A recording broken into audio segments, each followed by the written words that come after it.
welcome to News Tit-Bit on Equity Television. I am Hafsat Badir. The Nasarawa State Government has begun the construction of a 4.185 billion naira digital headquarters for the Ministry of Lands and Urban Development.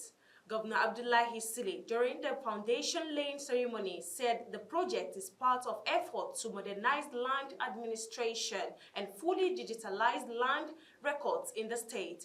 The building will be fully equipped with modern digital tools, and ministry staff will receive the necessary training. Our government house correspondent Zainab Ibrahim has the details. The Nasarawa State Government has begun the construction of a 4.185 billion digital headquarters for the Ministry of Lands and Urban Development. Governor Abdullahi Sile, during the foundation laying ceremony, said the project is part of effort to modernize land administration and fully digitalize land records in the state. He noted that 50% of the project's cost has already been paid to the contractor. The governor emphasized that the new system will help secure government records, curb land grabbing, and reduce the activities of land speculators. The building will be fully equipped with modern digital tools, and ministry staff will receive the necessary training. And when I said that we have super analog in the ministry, what this building is going to do, that we are working today, it is not just be a building, like we are building a school without teachers. It is actually going to be a building that will be equipped with the technology that is required, but more important than the technology, with the training for those who will operate that technology. It is all incorporated into this contract, and that's the reason why when George was explaining, he said the building itself is just 6 months that will be completed and we can commission.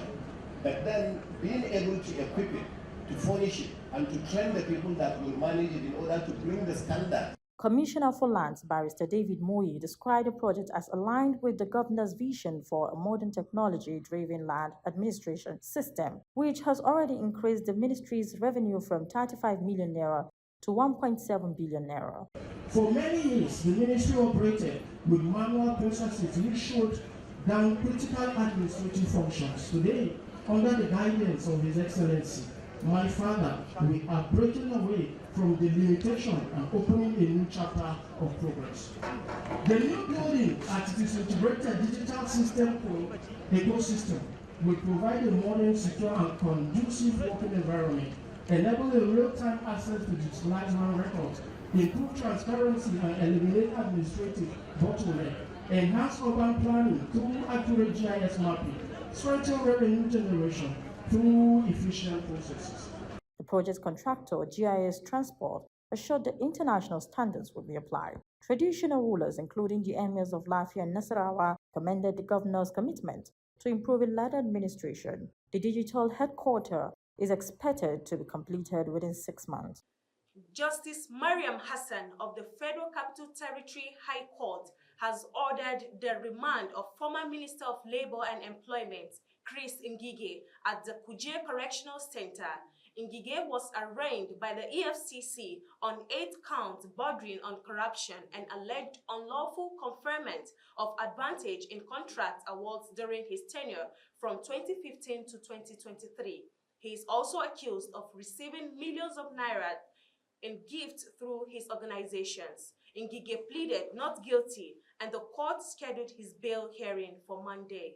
The Supreme Court has upheld the death sentence handed to Maryam Sanda for killing her husband, Biliaminu Bello, in 2017. In a 4-to-1 split decision delivered by Justice More Adumen, the Apex Court ruled that the prosecution proved its case beyond reasonable doubt and affirmed the earlier judgment of the trial court and Court of Appeal. The court also held that President Bola Ahmed Tinubu acted wrongly by granting her pardon while the case was still on appeal. Sanda, sentenced to death in 2020, has spent over 6 years in Suleja prison before President Tinubu reduced her sentence to 12 years on compassionate grounds, citing her good conduct, remorse, and positive influence on other inmates. The Supreme Court dismissed her appeal for lacking merit. And that's it on News Tit-Bit. Join us next time for another episode of the news. I am Hafsat Badir. Have a wonderful time.